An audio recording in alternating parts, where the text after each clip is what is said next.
Husband এই শর্তগুলো আদৌ পালন করতে পারবে কিনা, মানে পূরণ হবে কিনা তার দ্বারা।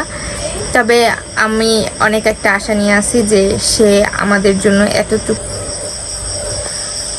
আসসালামু আলাইকুম, আপনারা সবাই কেমন আছেন? আশা করি অনেক ভালো আছেন, যে যেখানে আছেন সুস্থ আছেন। আলহামদুলিল্লাহ, আপনাদের দোয়া ভালোবাসা আমরা অনেক ভালো আছি।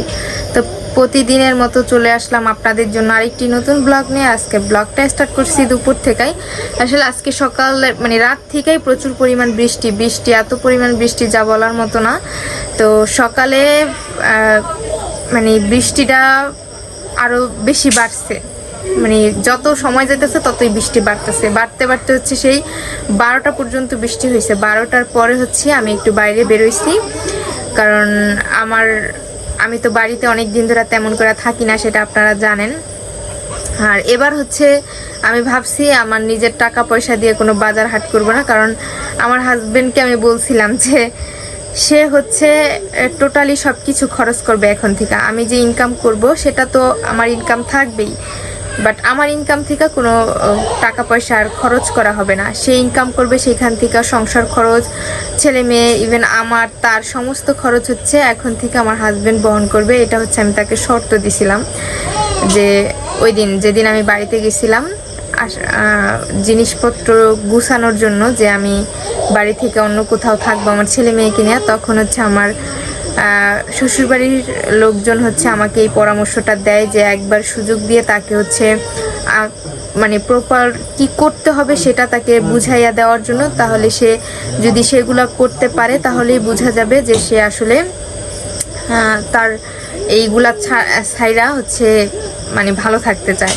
তো আমি তাকে বলছি যে সে ইনকাম করবে, এবং সে ইনকাম করবে সেখান থেকে সংসার খরচ, ছেলে মেয়ে, ইভেন তার সমস্ত খরচ হচ্ছে এখন থেকে আমার হাজবেন্ড বহন করবে। এটা হচ্ছে আমি তাকে শর্ত দিছিলাম, যে ওই দিন যেদিন আমি বাড়িতে গেছিলাম জিনিসপত্র গুছানোর জন্য, যে আমি বাড়ি থেকে অন্য কোথাও থাকবো আমার ছেলে মেয়েকে নিয়ে, তখন হচ্ছে আমার শ্বশুরবাড়ির লোকজন হচ্ছে আমাকে এই পরামর্শটা দেয় যে একবার সুযোগ দিয়ে তাকে হচ্ছে মানে প্রপার কি করতে হবে সেটা তাকে বুঝাইয়া দেওয়ার জন্য। তাহলে সে যদি সেগুলো করতে পারে তাহলেই বোঝা যাবে যে সে আসলে তার এইগুলা ছাইরা হচ্ছে মানে ভালো থাকতে চায়।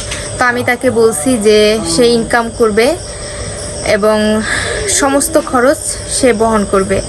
তো এই জন্য হচ্ছে সে বলছে ঠিক আছে, যেমন আমি একটা সংসারে মানে এভরিথিং যাবতীয় খরচ যেটা আমি খরচ করি সেটা হচ্ছে আমি বলছি আমি এখন থেকে আর করবো না। আমি ইনকাম করি ঠিক আছে, আপনি জানেন, দেখেন, শুনেন, দেখবেন, বাট ওইখান থেকে খরচ করবো না, সমস্ত কিছু আপনাকে খরচ করতে হবে। তো এই শর্তটা আমার দেওয়া হয়েছে। সে বলছে ঠিক আছে। তো এই জন্য ভাবছি যে কোনো টাকা পয়সা আর আমার কাছ থেকে নষ্ট হবে না, বাট এখন তো আর আমার হাজব্যান্ডের কাছে কোনো টাকা পয়সা নাই। এই জন্য হচ্ছে আজকে তাকে নিয়ে হচ্ছে বাজারে গেছি। আমার হচ্ছে ঘর ঝাড়ু দেওয়ার মতো ঝাড়ু নাই, ঝাড়ুটা নষ্ট হয়ে গেছে। বিছানা ঝাড়ু দেওয়ার জন্য আমি শলার ঝাড়ু ইউজ করি, সেটাও নষ্ট হয়ে গেছে। 2টা ঝাড়ুই আমার দরকার। ঘরটা আমি কখনোই আসলে তালা মারা হয় না, তারপরেও মাঝে মধ্যে 2-1 সময় তালা মারা হয়। 2টা তালা ছিল, 2টা তালাই হচ্ছে নষ্ট হয়ে গেছে, মানে নষ্ট করে ফেলছে আমার হাজবেন্ড। তো এই জন্য হচ্ছে আজকে আবার একটা তালা কিনছি ঘরের জন্য, যদি আমরা বাড়ি থেকে আসি যাই তাহলে ঘরটা তালা মেরে রাখা আসবো। আর টুকটাক কিছু বাজার করছি, যেহেতু অনেকদিন ধরে থাকি না তেমনভাবে, তারপরও মানে কি বাজার, কাঁচা বাজার তো ওরকম করে খাওয়াই হয় না।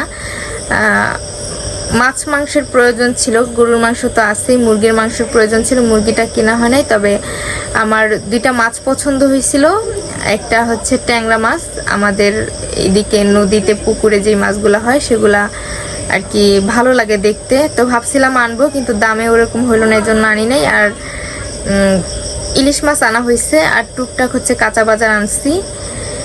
তো এই আর কি সংসারে যেগুলা মানে খুব বেশি প্রয়োজন টুকটাক জিনিস, সেগুলো হচ্ছে আজকে আমি আর আমার হাজবেন্ডকে হচ্ছে বাজার করে নিয়ে আসছি।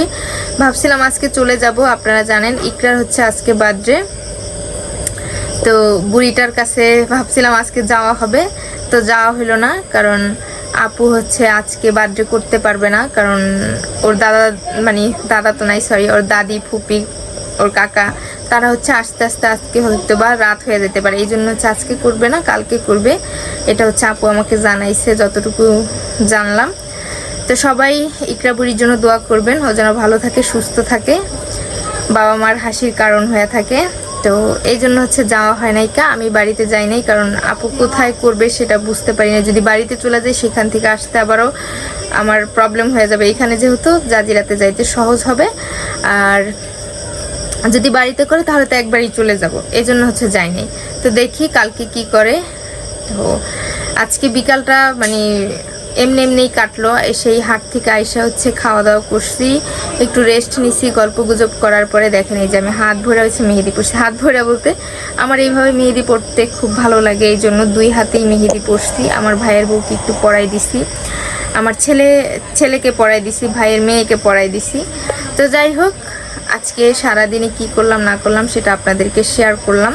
আশা করতেছি আপনাদের কাছে ভালো লাগবে। যদি আমার ভিডিও ভালো লাগে অবশ্যই সাবস্ক্রাইব করবেন, লাইক করবেন, কমেন্ট করবেন, শেয়ার করবেন, অবশ্যই সম্পূর্ণ ভিডিওটা দেখবেন। আর জানি না আমার হাজব্যান্ড এই শর্তগুলো আদৌ পালন করতে পারবে কিনা, মানে পূরণ হবে কিনা তার দ্বারা। তবে আমি অনেক একটা আশা নিয়ে আছি যে সে আমাদের জন্য এতটুকু করতে পারবে, এতটুকু কাজ তার দ্বারা সম্ভব। আমি এটা ভিতর থেকে বিশ্বাস করি। তো বাকিটা হচ্ছে তার উপর ভরসা। যতই করি যদি মন থেকে না হয় তাহলে তার করা সম্ভব না। তবুও অনেক বড় একটা ভরসা বা আশা নিয়ে আসি। তো সবাই দোয়া করবেন আমার হাজব্যান্ডের জন্য, তাকে যেন আল্লাহ তাআলা হেদায়েত দান করে আর তার মধ্যে যেন ভালো কিছু আসে। ঠিক আছে, তো তুই যেতে পারলি না? আরে পেঁচা পাইস না।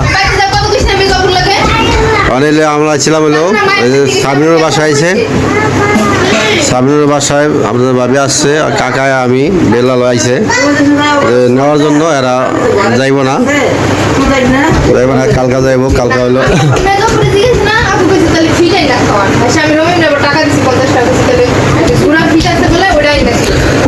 যাই হোক, কথা কই নেই ভিডিওতে অনেক ঘটনা আছে। মানে হলো ফ্রিজে যে মাংস নষ্ট হয়ে গেছে এই ব্যাপারে কথা কইতেছে। যাই হোক,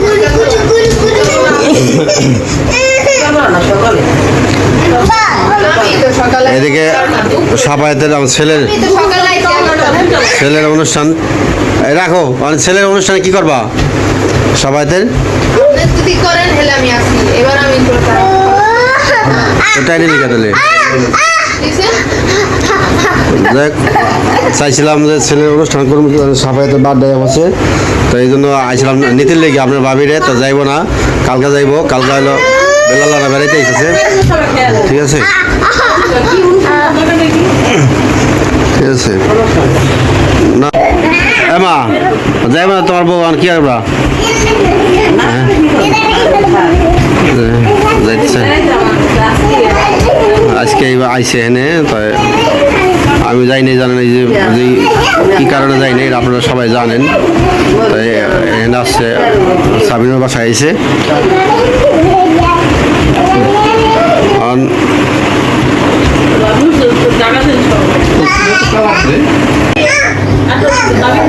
আমরা ছিলাম ভাবির নেওয়ার জন্য আসছিলাম। মা এসে টাকা এসে বেলা আসছিল, সাবিনুর বাসায়। ছেলেরা দেখেন 2 দিনে শুয়ে গেছে গা, শুয়ে গেছে আপনার ভাবির নিতে আসছিলাম, শ্বশুর বাড়িতে যাবো। কার যাই হোক, আমরা হলো আসছি হলো আপনার ভাবির নেওয়ার জন্য। কথা হলো এখন অবশ্যই যাইব না, আসলে সাবিনের বাসায় বেড়াইবো, একদিন বেড়াইবো। কালকে আবার বেলা আসবো, সবাই ফ্যামিলিরা বেড়েছে, তো একসাথে বেড়াই ঘুরে যাবো। আইলে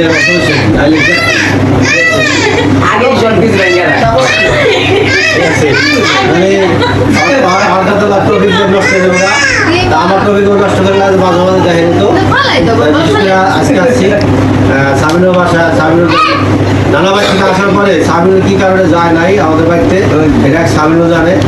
আর